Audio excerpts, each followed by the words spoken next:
So, I'm back with another video. You know, before I bought my Fujifilm camera, I scrolled through loads of videos telling me all the accessories I should buy for the camera before I even bought it. I must have watched 10 plus videos maybe. But now I've owned my Fujifilm for quite a few months now, I wanted to run through the accessories you actually need and some that people tell you do need that you really don't. So here is the camera in question. Obviously, you know how impressive this camera is, but there are some accessories just to level up this camera, improve the images that you get out of it, the hand-holding experience, and how and when you take this around with you. So we're going to dive into the 5, can't do 5 with my holding the mic, but we're going to dive into the 5 accessories that I use, and then if you stay on to the end, we're going to talk about a couple that I don't recommend you getting if you're just starting out. So when I first got the Fujifilm camera, a big topic was water resistance. So obviously this camera says that it is weather and water resistant. However, you normally have to buy an accessory from Fujifilm to make the lens water resistant as well. Again, living in the UK, this was something that I wanted to look into because I've been caught out before when I've been filming. Actually, when I was in Amsterdam, it rained extremely heavily once, and I was out shooting and filming, and luckily my camera did hold up. But it is a concern when you are out in this sort of northern hemisphere. So unless you want to pay Fujifilm's extortionate prices for their little sealant ring, what you can do is you can get a filter for your camera. And that's where a mist filter comes in. So that's why I went with the newer 1/4 black mist filter. And I went with this filter. It's actually on the camera right now. I never take it off. The great thing about it is the lens cap does fit over this camera. And really what I was looking for when I was searching around for different filters, I didn't want to add too much bulk to the camera, because obviously the fact that I bought this is to keep it nice and compact. So I didn't want to increase the lens depth if I could get away with it. So with any mist filter like this, you do end up adding that water resistance to the camera, which in my opinion is invaluable and gives you a lot more protection when you're going out shooting.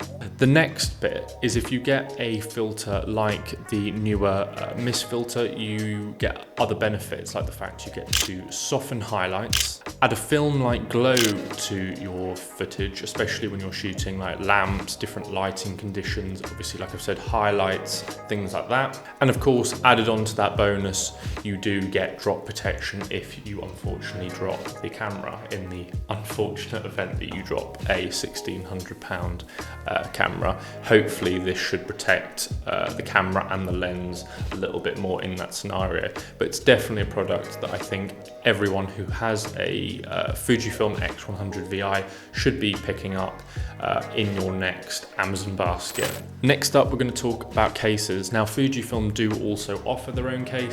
However, one consideration I had was cost, and also the fact I only wanted a half case. Now, I know the Fujifilm's own camera case can be converted into a half case, but I was just looking for a half case only, as I'm trying to keep that minimal style and setup still. And as you can see, I do have the half case in question on here. I'm not going to try and pronounce the name of the company because I'm terrible with names as it is, and I'm only going to mess it up. But the reason why I picked it up, one was styling. I think given the fact that obviously the camera has got a more vintage look compared to Sony's and Canon's, etc., I think adding a leather case does give one, a personalized touch, because you can get it in a range of different colors. So you can style it to your preference and colors and what you like. Obviously it adds drop protection also, I mean not a lot maybe compared to a small rig cage, but you do get some protection from it. But for me, what I wanted is when I'm out, maybe I'm resting it down on a coffee table or a stone wall or something like that, I'm not putting the bare metal on that surface, I'm putting the case on it. So it gives me a lot more peace of mind, I'm a lot more relaxed when I'm going out with it, and I'm not so bothered where I'm placing the camera so much when I'm just relaxing and not shooting. And another great feature of using a half case like this one, unlike the small rig cage and a few others that I've seen, where you're unable to access the camera battery and the SD card, with this particular case you can. There's a magnetic flap, it opens, and you've got full access to everything you need. Also a great feature is where you screw on the case to the bottom, it does actually have an additional screw, so you can screw on tripod mounts or whatever you might need. So it's actually an extremely versatile case. And the last thing I'll mention about this case is the fact that it does add additional grip, which was something that I was looking for. Like how the Small Rig and a few other manufacturers, their cages add some grip. This case also adds some grip, which is a really nice touch considering it is a compact camera. So when you're going out shooting all day, your hands aren't getting so cramped up. Now, the next accessory we're going to talk about is something that any Fujifilm video you probably watch, they're going to recommend this product to you, but that is a thumb grip for the camera. I mean, I bought this pre-ordering the camera. I knew it was something that I needed as soon as I got it. I've been in the Fujifilm stores before and I've held Fujifilms, and I just knew that you needed some form of grip or somewhere to place your thumb in order for the shooting experience to be more comfortable. In this case, I opted for the Small Rig one. There is a more expensive one you can buy that actually folds. If I can get a video of it, I'll try and show you guys, but the expense of it was too much for me, and I don't actually change the dials on my Fujifilm all that often, so I didn't feel it was necessary to pay that expense just to get that feature. The Small Rig one, like all their products they make, is extremely well built, fits nice and snugly, and I've got no issues or worries about this scratching my camera or it breaking. Obviously, adding a thumb grip does also reduce your risk of dropping the camera, because you've got more grip of the camera, you're a lot less likely to drop it in the first place, which is an extremely nice feature to have. This particular thumb grip also did come with another accessory, but we're going to get into that in the what you don't need, in my opinion, section of this video, because it actually fell off. I reordered one and that one fell off, but we will get to that when we talk about the accessories you don't need. Another vital accessory you need for your camera is a camera strap. Now, I'm a huge fan of Peak Design. I have been since I started my photography journey. I've got their slide light, I've got their leash here, and I've also got their cuff. Obviously, the main advantage of using a camera strap is when you're not storing in a bag. One, you're keeping both hands free when you're needing to bend down, grab things, do whatever it might be. But also you can quickly access your camera whenever you want. It's far more accessible, and I feel like you're far more likely to shoot because it's always on your person and on you. You'll capture those images that you might not have if it was stored in a backpack or something, and you think, oh my God, I've got to get it out every time. If you've got the camera strap, you're like, well, I might as well take the photo. It's happened to me quite a few times where I forced myself just to use the camera strap. I haven't taken it out of a bag, and I've captured some amazing shots doing that. Another sort of hidden benefit of using a camera strap is the fact that you're making it a lot less stealable, because it's on your person in whatever way, or you might have it wrapped around your hand, for instance. A lot of photographers do that. You're making it a lot less stealable to potential thieves. Which again, if you're in a crowded place, London, Manchester, Birmingham, Leeds, Sheffield, trying to rattle off all the cities of the UK. Any big city you go to, it does add that extra security. Maybe it prevents people trying to steal your stuff off your person in sort of grab and snatch scenarios. With that said, we are going to get into accessories you don't need, and it does include camera straps, which might sound completely controversial to what I've just said, but I'm going to explain exactly what I mean if you stay tuned to the end of the video. Now, this last accessory on the list might seem like an obvious one. However, I think it's often overlooked, but I do think slings are making a comeback. You've seen on this channel before, I've recommended 2 slings so far. I've fully reviewed them. Please go watch those individual videos. But I can't understate, when you've got a camera like the Fujifilm, having a sling on you, meaning maybe you take out the camera more, maybe you take it out in different weather conditions. Obviously you can take accessories, batteries, SD cards, you can take camera straps, take microphones, start recording some content. Having the perfect sling for you will just make you use your camera more. Obviously a sling, in my opinion, is ideal for travel. So normally I'm traveling through an airport or on a boat or wherever it might be. I'll have my rucksack on or a suitcase or whatever it might be, but I'll also have my sling with my camera, iPod, passport, things like that. Everything is accessible, because again, Airports can be a fantastic place to shoot photography, whether that's taking photos of people traveling or that's taking photos of the planes themselves, whatever it might be. But again, if you had your camera in the suitcase or in your rucksack, you're a lot less likely to use it. And of course, having a sling means you're protecting more against weather and potential damage that you could do to your camera. So whilst a strap is perfect, camera strap, having a sling, one, makes it less stealable. People are a lot less likely to see, obviously, what you've got in your bag, so they don't know.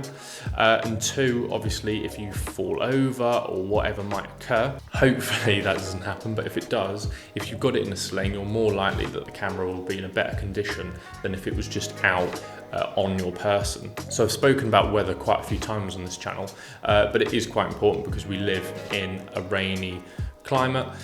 So if you've got something like the wandered sling that I've talked about in the past, obviously that is fully weather resistant. So when it is really heavily downpouring, stick it in there and it'll be perfectly fine. You don't have to worry about it in the event that you are trying to be more cautious with the camera. And that is 5 accessories I recommend you obviously get for your Fujifilm camera, and ones that you actually do need. However, there are some that people I see recommend that I don't believe are necessary, especially if you've just bought the camera. Obviously it's a big expense and you don't want to be fooled into buying accessories that you just simply do not need. So starting off with the very first purchase that you definitely don't need to get fooled into when you're buying a Fujifilm camera is SD cards. So I actually owned way too many SD cards. However, when you purchase your Fujifilm, I see a lot of people recommending the fact that you get very big, 256 gigabyte SD cards, and that simply is not the case.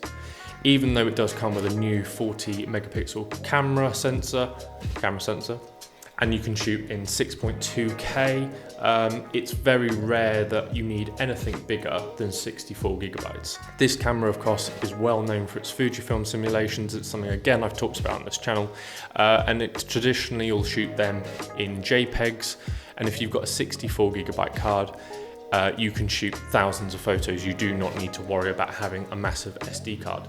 And if you are a content creator and you do want to shoot in 6.2K, which is fantastic, I also do that, you get up to nearly an hour with a 64 gigabyte card. So it's simply not necessary to pay that expense to have this big card when you don't need it. Instead of buying a bigger card, I would invest in a better quality card.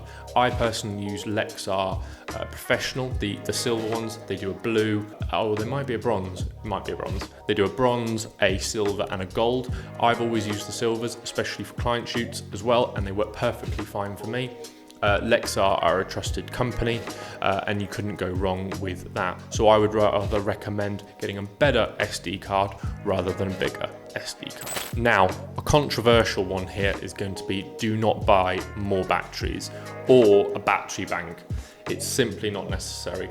I nearly did purchase a 5,000 milliamp battery bank to go with this camera before I bought it, because I heard all the stories, it's a small battery, you're not going to get all day out of it, blah, blah, blah, blah. So I thought, oh my God, I need to buy one.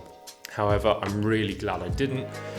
In the end, I got the camera and I've been shooting for it, like I said, with months, and I've just been shooting on one battery. The fact it's USB-C means it's super easy to plug the camera in on the go whenever you are.